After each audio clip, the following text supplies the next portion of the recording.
Good afternoon, everyone. I'm here to provide an update on the Israel Synagogue arson that occurred on Friday in Ripponlea. At the outset, can I say that Victoria Police and I personally condemn the callous and horrific attack, the targeted attack that occurred on that day. Friday, I think it's been widely reported, but we saw an arson occur at a synagogue. We had and have 3 suspects in that matter who we are pursuing. As a result of that arson occurring on Friday, I initially deployed the detective inspector in charge of our arson squad as the person in charge of the investigation, and our crime command as well. We deployed all of the forensic resources you would expect to be there, arson chemists and a range of other assistants. So everything that could and should have been done occurred. We also liaised with our counterparts, ASIO, the Australian Federal Police, and all the agencies you would expect us to liaise with. At that time on Friday, we considered and took advice as to whether that attack met the threshold to be declared a terrorist incident. At that time, the decision was it did not at that stage reach the threshold to be declared such an incident. The investigation has continued on over the weekend and we have made significant progress. I am not, for operational reasons, going to go into any details about the investigation here today, other than I said we have made significant progress. Over the weekend, we have continued to investigate, gain intelligence and evidence, work with our partners, as I said, ASIO, Federal Police, and on Friday we did deploy our counter-terrorism security investigation unit to be a part of this. The detective inspector who's in charge of the arson squad has had previous experience in counter-terrorism investigations through Operation Pendennis, so he is very well versed in what is required here. We've continued to monitor that over the weekend. I have been in touch with the Australian Federal Police Commissioner every day since Friday, and including Friday. I've regularly briefed government to the extent that I can, and we have continued to gather and collect evidence and intelligence. Yesterday morning, myself and Reece Kershaw, the Commissioner, determined that it would be appropriate to hold a joint management committee meeting this morning. That is a strategic group led by Deputy Commissioners from AFP and Victoria Police and the Assistant Commissioners in charge of our counter-terrorism areas, along with ASIO. They were briefed on the extent of the investigation this morning, the evidence that's been gathered, and as I said, the intelligence that has been gained. That Joint Management Committee meeting has recommended that their belief is that this is likely a terrorist incident that has occurred. Based on that advice, we will now transition the investigation under the umbrella of the Joint Counter-Terrorism Team, which is a joint team ran by the Australian Federal Police and Victoria Police with expertise in these investigations, and we will continue that investigation. As I said, they will continue to be supported, though, by our arson and explosives detectives and a range of other Victoria Police specialist resources. In terms of the reassurance patrols and for the community, the Jewish community, we have ensured that we have increased police in the areas, increased visibility, and making sure we're out and about at synagogues, at other places of worship, at places of significance to the Jewish community. And the investigation will now take its course and will follow where the evidence takes us. I'm happy to answer questions, but first of all, I will call on Chrissy Barrett, Deputy Commissioner from the Australian Federal Police, and then after her, the Premier. Thank you and good afternoon. I am AFP Deputy Commissioner for National Security, Chrissy Barrett. The decision by the Joint Management Committee today to transition the Israel Synagogue fire attack to the Victorian Joint Counter-Terrorism Team is a crucial turning point in this investigation. I want to thank Victoria Police investigators for the significant information they have gathered so far, which has helped lead us to believe that this is likely to be a politically motivated attack. This is now a terrorism investigation led by the Victorian Joint Counter-Terrorism Team, which includes Victoria Police, the AFP and ASIO. Joint counter-terrorism teams include the best terrorism investigators in the country, and a JCTT investigation unlocks more powers, more capability and more intelligence. Since the attack, the AFP, ASIO and Victoria Police have been in regular contact and sharing relevant information. What this means is that now it has been allocated to the Joint Counter-Terrorism Team. We are already well prepared, well briefed and well progressed. Now I want to reinforce a message from the AFP. We have a number of ongoing investigations that relate to prohibited hate symbols, terrorism and foreign interference. Right now, a number of briefs of evidence that relate to prohibited symbols and religiously or ideologically motivated violence have been referred or are close to being referred to the Commonwealth Director of Public Prosecutions. Once the AFP is involved with our partners, the outcome in a majority of occasions is jail time, and often lengthy jail time. As AFP Deputy Commissioner of National Security, I will ensure that every investigation has the right resources to ensure offenders are charged and prosecuted. And I'm going to be blunt. Do not test the resolve or determination of the AFP or our policing and intelligence partners. We will not tolerate crimes that undermine Australia's security or our way of life. Thank you. Can I start by thanking the hard work, around-the-clock work of Victoria Police and the Australian Federal Police that have brought us to today's declaration that the evil anti-Semitic attack on the Addis Israel Synagogue in the early hours of Friday morning has now been declared a terrorist attack. Can I also note that over the last 72 to 80 hours, police have been working around the clock, gathering the evidence, providing the information and advice that has led us to this point where this incident can now be given this formal declaration. What this means is obviously those additional powers, those additional resources can now be deployed to this investigation, an investigation I know that we all want to see resolved as quickly as possible, but we must let our police officers do the work, the good work that they have been doing to bring us to this point this morning.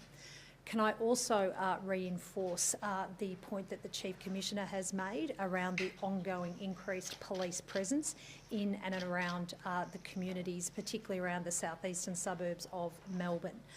The increased police presence and patrols that were in place over the weekend in both in vehicles and also on foot will continue into the coming days, and the Chief Commissioner is continuing to monitor closely the ongoing need for that increased presence in the local community. Can I also say very clearly that our thoughts again today must be with the Jewish community here in Melbourne, the Jewish community around the Addis Israel Synagogue, the broader Jewish community in Melbourne and indeed across Australia. This has been an awful, evil, anti-Semitic, and now we know has been confirmed as an attack, a terrorist attack. We must remember and continue to hold the community who is grieving, who is suffering, in our hearts and give them all of our support. Certainly that is what I pledge as Premier of Victoria, to give the Jewish community our ongoing support. The practical support, the work to rebuild the synagogue, support the work of Victoria Police and the increased police presence, but also to work to provide that support to a community that is grieving. And also we'll be finding some of this news today, no doubt very, very difficult, but know that we have the resources of the AFP and VicPol to bring to this investigation and to this task. I'll now hand back to the Chief Commissioner.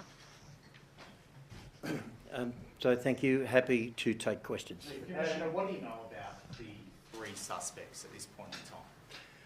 Well, as I said, I'm not going to speak about any of the aspects of the investigation that are operational. We have 3 suspects involved in this attack. That is all I will say. I do not want to jeopardise the investigation by going into a blow-by-blow descriptor of what's occurred and what evidence and intelligence we've gained. So, unfortunately, whilst I understand there'll be a thirst for that that information. It's not something I'm going to divulge because it would potentially prejudice the investigation. Can you say they were carrying firearms at the time of the offending? Were they carrying firearms? I'm not aware of any firearms involved in this offending. Can you say whether they were known to police? I did not. I said we have 3 suspects, and that is all I'm saying at this stage in respect to the operational aspects of the investigation. Are you able to explain why it wasn't declared a likely terrorist attack on Friday? What information didn't you have? And then just the semantic point possibly, I noticed you said it was likely a terrorist attack, but the Premier said it was a terrorist. What's the distinction there? First, in respect to Friday, at that stage we had a crime scene. That is what we had, and that is all we had. Based on the assessment at the time of having a crime scene, albeit in a circumstance and on a synagogue, it was not believed to be sufficient to establish a threshold for a terrorist attack to be declared. We've investigated over the weekend. We've had significant progress, as I said. We've gained intelligence and evidence, and we've then, as a result of that, formed up this morning with our partner agencies and conducted a full assessment of that evidence, which has brought us to the situation we're in now, where we are saying we are treating this as a terrorist attack. Are there concerns that other attacks will happen at different synagogues in Melbourne that are similar to this? We don't have any intelligence at this stage to suggest there are going to be other attacks. Of course, no one in any policing organisation anywhere in the world can ever rule anything out. All I can say is we have no intelligence or evidence to suggest any further attacks are going to occur, but nonetheless, as the Premier has stated, we have increased patrols. We have between 20 and 30 extra police officers deployed in those areas where there are high numbers of Jewish persons living and congregating. We have our public order response teams there. We have high visibility police presence. We have been tasking to those areas for many months now. We will continue to do so, and we'll continue to assess the risk and threat. But not only that, the importance of providing reassurance to the Jewish community that we are there to support and protect them. Is it lawful to be protesting outside a place of worship? Yes. Would you consider suspects like this flight risks? Well, anyone who's committed a serious crime such as we have here is always a flight risk in terms of trying to evade apprehension, but that's no different from any major crime. Was there any evidence ahead of the Adas attack that was in the works or coming? We had no prior intelligence or advance notice or knowledge of any sort that this attack could have occurred. Is Victoria Police still taking primacy in the investigation, even though it's been declared a likely terrorist attack? No, primacy now sits with the Joint Counter-Terrorism team. How does that work? And that means we have equally committed, and we have trained and worked together over the years. We work together and they then take primacy as an investigative body and call on all the resources of ASIO, Australian Federal Police, Victoria Police, and indeed any partner agencies. There are joint counter-terrorism teams exist right across the nation. We train and exercise nationally. We support each other nationally. It allows us to scale up and scale down. So what it realistically means is we have the best resources, the best skilled investigators, people who are expert in this field, and we will throw everything we can at this investigation to resolve it. Chief Commissioner, you mentioned things shifted over the weekend.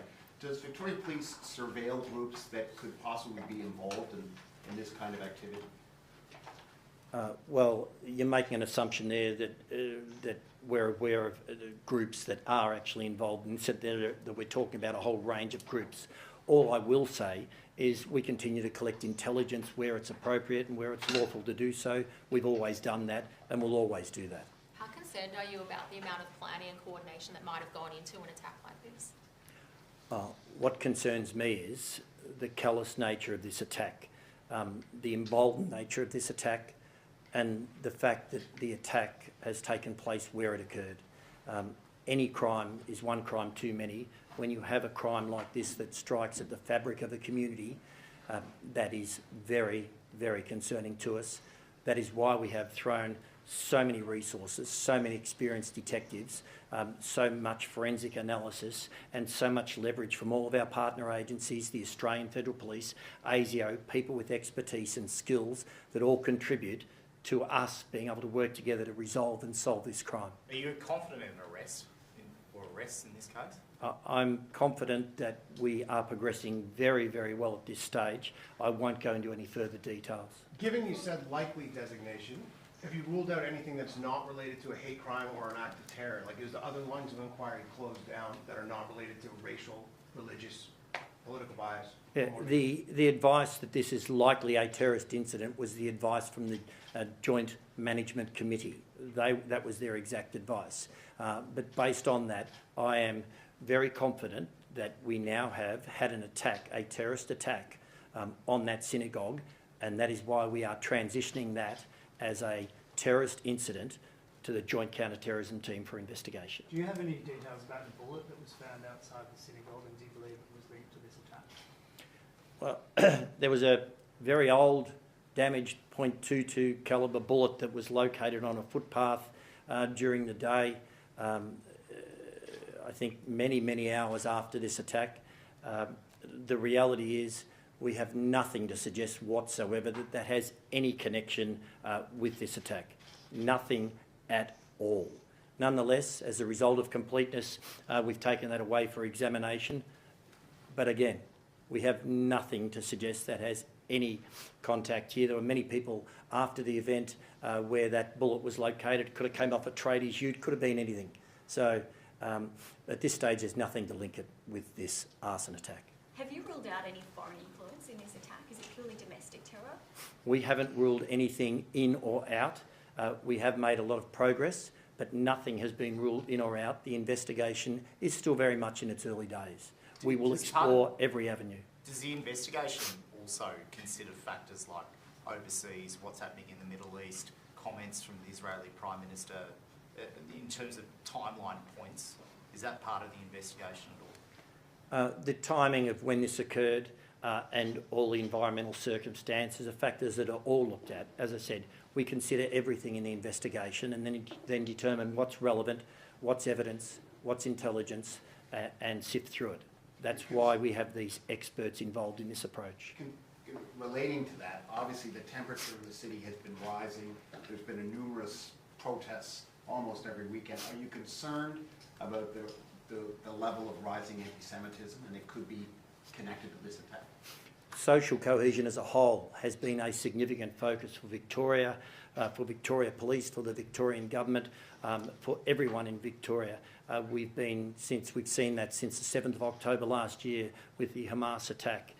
And it has been and continues to be a key area of focus for us, and we do what we can to make sure that the temperature, if you like, in the community is one where people act respectfully, they act civilly, they act appropriately. It is still a fantastic city. It is still one of the greatest multicultural cities in the world, and we'll continue to do everything we can engaging with different communities from every area. I just asked the Premier a couple of questions. Thanks, Chief Minister. Premier, I know you spoke this morning.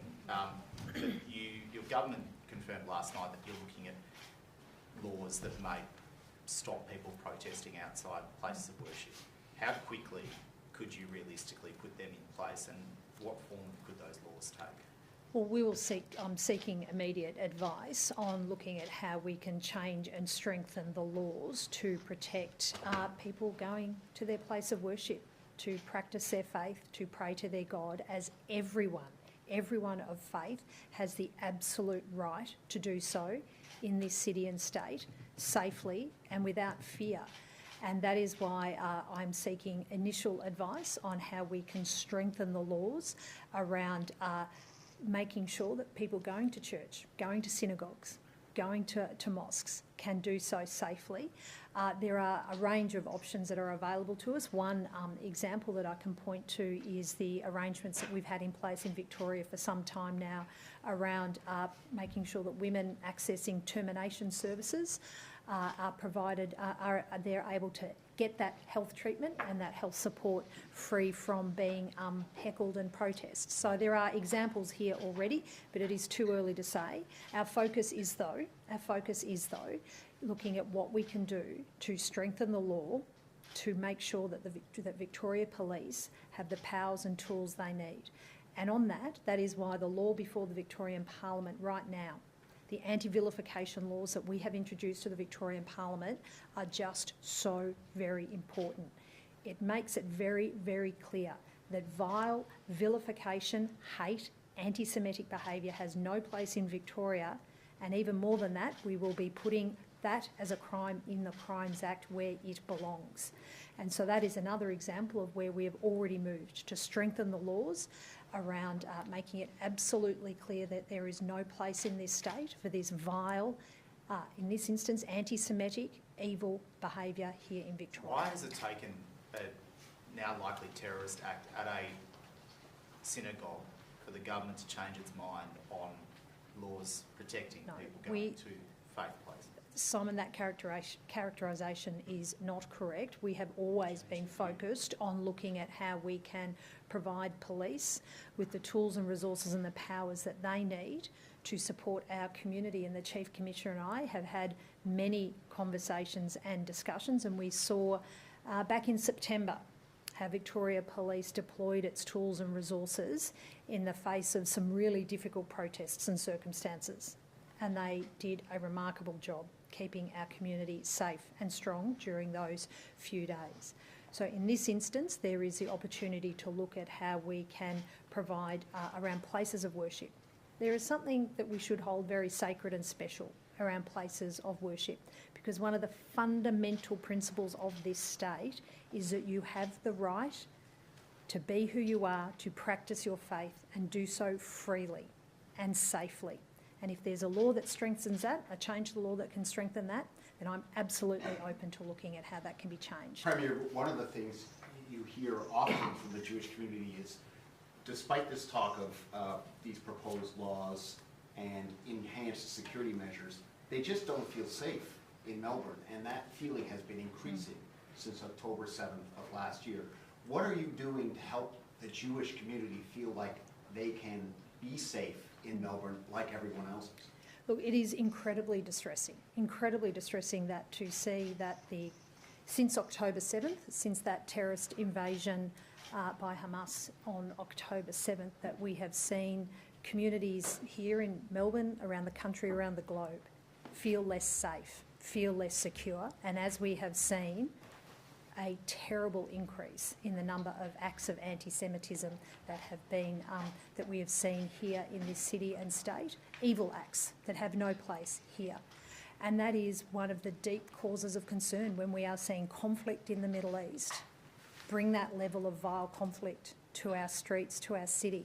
That is why there have been a range of actions. Victoria Police, and the Chief Commissioner may want to add to my comments here, have been deploying Operation Park, which is looking at how to both maintain public order but also coordinate across a range of agencies instances of anti-Semitic behaviour, coordinating with the community safety group that's located in the southeastern suburbs of Melbourne. We've also, as a government, provided additional security and support to important places for the Jewish community, schools and synagogues, places of importance and significance. And then there's also those changes to the law that I have just gone through, and this is all with that focus of being very, very clear. There is not only no place for these vile anti-Semitic acts, there's also the opportunity here to remember that we should be doing everything we can to support a community that is grieving since October the 7th. People who've lost loved ones, and we should be doing everything we can, people in my position, politicians, community leaders, all of us, to remember that we should not see conflict of that nature bring conflict to our streets. And with respect, just to follow up, I mean, you mentioned all the things you have been doing, but what you hear consistently is it's all been happening too slowly. It's all reactive. It hasn't been in time to stop this sense of insecurity from being formed in the community. Well, again, as we saw on Friday, we're here today as a consequence of one of the most evil acts we've seen. One of the most evil acts, anti-Semitic, and now, as has been determined by the policing agencies, a likely act of terrorism. Like, this has to come to an end. We cannot let this conflict overseas continue. to be a cloak for behaviour like that here. It has to come to an end. Now, that is why Victoria Police have put huge resources. I've referenced Operation Park. There's been the increased policing presence around the community. There's the additional security support that my government has provided, that the federal government has provided. And on that point, I should also reference that I had the opportunity this morning to also speak with the Prime Minister about this incident. So we'll continue to do everything we can to hold and support the Jewish community through policing efforts, through legal efforts, but also through leadership. There is a role here for everyone to show leadership and to reject conflict, to reject behaviour that brings more conflict and more grief, particularly when it is causing such grief and hurt to our Jewish community here in Melbourne. Premier, Premier, can just I ask on for that- your response to the Israeli Prime Minister's assertion that it's impossible to separate this attack from the federal government's position on Israel, including in votes of the United Nations? Well, in responding to that, I'll refer to the comments that Gillian Siegel has made on this. As we know, Gillian is Australia's envoy against anti-Semitism appointed by the Prime Minister earlier this year. And she made the comments that not all criticism of Israel by any means is anti-Semitic. So I'll be guided by those comments from Gillian, who is doing big and important work, big and important leadership work. And again, what my focus has been since that terrorist attack on October 7th has been to support the Jewish community here. Matters of foreign affairs are very much a matter for the federal government. My leadership role here is supporting the Jewish community here, working with our policing agencies, working with leaders across the community to do what we must do to stamp out evil anti-Semitism that is being used, that the conflict overseas is being used as a cloak for this sort of behaviour. Premier, why did you not go to the vigil yesterday? I attended the Addis Israel Synagogue on Friday in the hours after the attack, and I was there to provide support. I was also there to indicate to the community that my government was providing an initial $100,000 to support the rebuilding work, and also to meet with members of the community,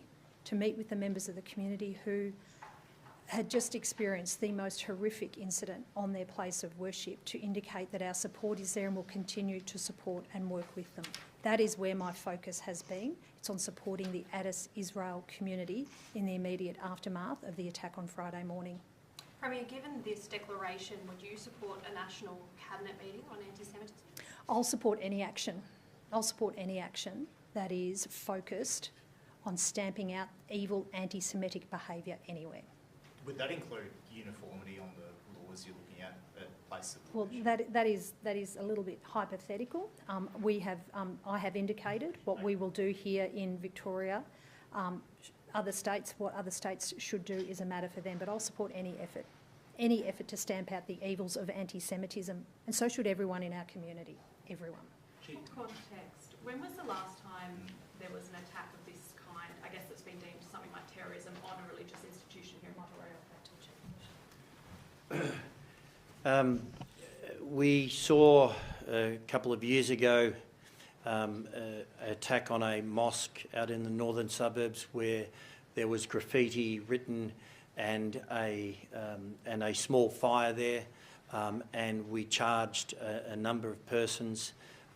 One was recently convicted, I believe, and that was in the last 2 or 3 years. I can't give you the exact date off the top of my head, but that's the only matter that I'm aware of on a place of worship where we've seen an attack that has qualified or met the threshold to be a terrorist act.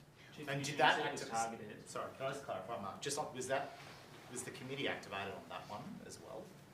Yeah, the standard processes we step through we have a range of different structures that we stand up, and the Joint Management Committee, they oversight a range of operational activities in the counter-terrorism space, and they're constantly stood up.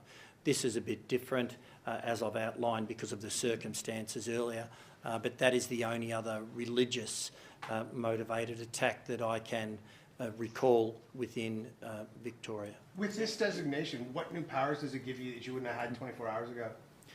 So this opens up powers under the Commonwealth legislation. It gives preventative detention powers. It gives some additional covert search powers and a range of things like that without stepping through them. But it does afford us some additional capabilities in that regard. Do you believe that this was a targeted attack on that specific synagogue or just more broadly the Jewish population? Well, I'm not going to speculate. It's quite clear it was targeted. It was callous and an horrific attack on the synagogue. But by default, it's an attack on the Jewish people. Peter Dutton's today characterised it as a bombing. Is that correct? Is it mischaracterisation? There was no incendiary device involved in this, no actual bomb, but the accelerant used has caused the same outcome. Are you investigating whether these attacks are in any way maybe linked with attacks in other states, specifically Sydney, synagogues and so on? Well, as I've said, I'm not going to give a blow-by-blow description about what we are or aren't investigating. I will simply say we haven't ruled anything out whatsoever, and the investigation will be comprehensive and make sure that we look at all avenues of investigation. Can I have a question with the Deputy Commissioner, if that's okay? Deputy Commissioner, we talked about how the temperature has certainly been rising in Melbourne since October 7th. Some of these anti-Israel demonstrations, members of the committee mentioned they have prominently displayed anti-Semitic signs, things like the Israeli flag being replaced with the Jewish star being replaced with a swastika. Are you concerned about these kinds of elevations of anti-Semitism at demonstrations like this? Yes, of course, I am concerned, and I did refer earlier to that we do have a number of active investigations underway in relation to what we call prohibited hate symbols. So that includes a number of Nazi symbols and prescribed terrorist organisation symbols. It's relatively new legislation. We have had quite a number of referrals from partner agencies and from our own investigative work in relation to protests, particularly in Sydney and in Melbourne. And as I said, they are ongoing investigations, a number of which are very close to briefs of evidence being submitted to the CDPP for prosecution. And of course, we have all of our resources dedicated to these investigations because we do understand the impact that it has on particular aspects of the community feeling safe when they're out in public, and just the flow-on impact from displays like that, how that makes people feel that social cohesion piece. So absolutely have a lot of resources dedicated to that and very high priority. How many arrests were made in relation to those? How many arrests were made, sorry? Was it? Referrals have you had in the past year? So first I'll just state that legislation is Commonwealth legislation, but it is available to all of our state and territory counterparts as well. So I am aware that New South Wales Police did undertake a number of arrests at protests in Sydney. I don't have the number off the top of my head, but at least 2 of those have gone through the courts in New South Wales, prosecuted by New South Wales Police. As I said, we have a number of active investigations underway, specifically out of the protests that occurred here in Melbourne on the 29th of September. We identified 14 individuals out of that protest activity, and that has been, the focus of our investigation, particularly here in Melbourne. Chief Commissioner, just quickly. Final question. 2 of your officers have been assaulted and one's been hit by a car in Geelong this morning. Do you have an update on their condition, why that happened, and how do you feel knowing that they were targeted? No, I don't have an update on their condition. I was briefly made aware of it, but I'm not unable to give an update on their condition. But how do I feel? Whenever a police officer is attacked, we see it all too increasingly. They're out there every day doing what they can to make the community safer, to defend the public, and inevitably that means encountering people who are drug affected, who are violent, who are hardened criminals, who may have been suffering a mental health incident, placing themselves at risk. And on every day they do an amazing job to keep the community safe. We'll do what we do, and that means wrapping our arms around them, providing the supports we can, and making sure that their families as well get that support, because these circumstances unfortunately occur all too often. Speaking of families, Holly Bowles is farewelling her at a funeral today. Is there any update on the national involvement in that investigation over in Laos? No, well, Victoria Police isn't involved in that investigation. That would the Federal Police would be involved in providing that support. I'm not sure whether the Deputy Commissioner can provide anything in relation to that or not. I can speak briefly to that. I think it was publicly reported that at the time the AFP did offer full support, investigative support, capability support to the authorities over there, and we have got a member who is located in country over there that has been working quite closely with the local authorities. At this point in time, we don't have an official role, and DFAT remain the lead agency from an Australian government perspective, but of course we are always ready to provide that formal support when and if the request comes. Thank you.